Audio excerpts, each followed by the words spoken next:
नमस्कार विद्यार्थियों। आज के इस वीडियो में हम माध्यमिक शिक्षा मंडल द्वारा जारी किए गए लेखा शास्त्र विषय का 2024 का नमूना प्रश्न पत्र हल करने का अभ्यास करेंगे। ये जो पहला प्रश्न है, सही विकल्प चुनिए।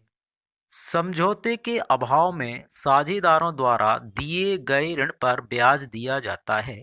इसमें जो 4 विकल्प दिए हैं, इसमें सा नंबर का विकल्प 6% प्रतिवर्ष एकदम सही है।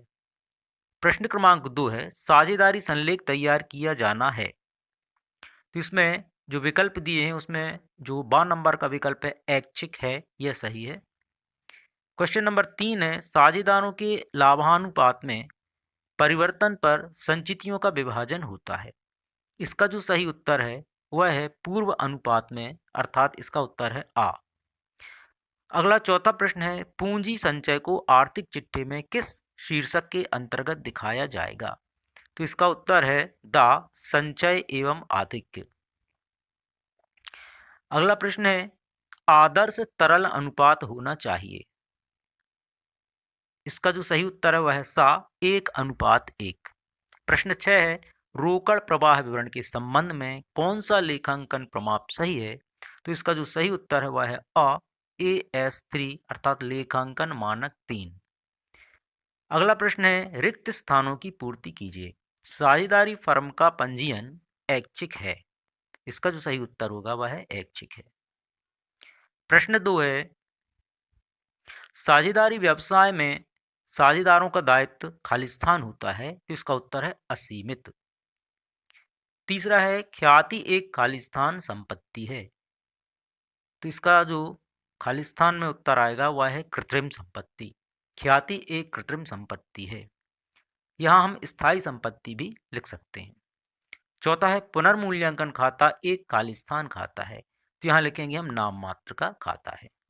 प्रश्न 5, कंपनी अधिनियम 2013 के अनुसार स्थिति विवरण को अनुसूची खालिस्तान के अनुसार बनाया जाता है। तो इसका सही उत्तर है 3।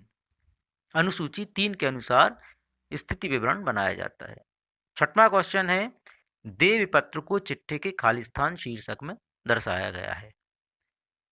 तो इसका जो सही उत्तर है वह है चिट्ठे के दायित्व पक्ष के चालू दायित्व शीर्षक के अंतर्गत व्यापारिक संदेह में। प्रश्न 3 है, सत्य असत्य लिखिए। नंबर 1, साझेदारी फर्म में साझेदारी अधिनियम 1986 लागू होता है। तो यह कथन असत्य है, क्योंकि साझेदारी अधिनियम 1932 लागू होता है। दूसरा है, लाभ प्राप्ति का अंश त्यागी साझेदारों के लाभानी अनुपात का अंश है। तो यह कथन पूर्णतः सत्य है, क्योंकि प्राप्ति अनुपात बराबर त्याग अनुपात होता है। तीसरा है, पुनर्मूल्यांकन खाता संपत्ति के विक्रय पर बनाते हैं। यह कथन पूर्णतः असत्य है, क्योंकि संपत्ति और दायित्वों के पुस्तकीय मूल्य और वर्तमान मूल्य में जो अंतर आता है या जो परिवर्तन होता है उसके आधार पर बनाया जाता है। प्रश्न 4 है, ए, बी और सी क्रमशः 3:2:1 के अनुपात में साझेदार हैं। बी फर्म से निवृत्त होता है, तो ए तथा सी का नया अनुपात 3:1 होगा। यह सत्य है, क्योंकि बी का अनुपात है 2, तो उसकी सेवानिवृत्ति पर बी के अनुपात को हम हटा देंगे, तो यह शेष अनुपात 3:1 होगा, जो कि ए और सी का होगा। अतः यह कथन सत्य है। अगला प्रश्न है, फर्म के विघटन और साझेदारी के विघटन में कोई अंतर नहीं है। तो यह कथन असत्य है, क्योंकि साझेदारी के विघटन और फर्म के विघटन में अंतर होता है। फर्म के विघटन का अर्थ होता है फर्म का व्यवसाय पूरी तरह से समाप्त हो जाता है, अतः फर्म का अस्तित्व नहीं रहता। जबकि साझेदारी के समापन का अर्थ है साझेदारों के मध्य आपसी संबंधों की समाप्ति से। अतः फर्म के समापन और साझेदारी के समापन में अंतर है। अतः प्रश्नानुसार यह कथन असत्य है। अगला प्रश्न है, प्राप्य विपत्रों को चालू संपत्ति शीर्षक में दिखाया जाता है। यह कथन पूर्णतः सत्य है। अगला प्रश्न है, 4 सही जोड़ियां बनाइए। संचित पूंजी, तो संचित पूंजी के सामने हमें लिखना है कंपनी का समापन, अंशों का शोधन, शोध पूर्वाधिकार अंश, पार्षद सीमा नियम, कंपनी की आधारशिला, अति अभिदान, आनुपातिक आवंटन, ऋण पत्रों पर प्रीमियम। तो यह होता है पूंजीगत लाभ, ऋण पत्रधारी, प्रबंध में भागिता नहीं, ऋण पत्रों के निर्गमन पर कटौती, पूंजीगत हानि। तो ये थी सही जोड़ियां।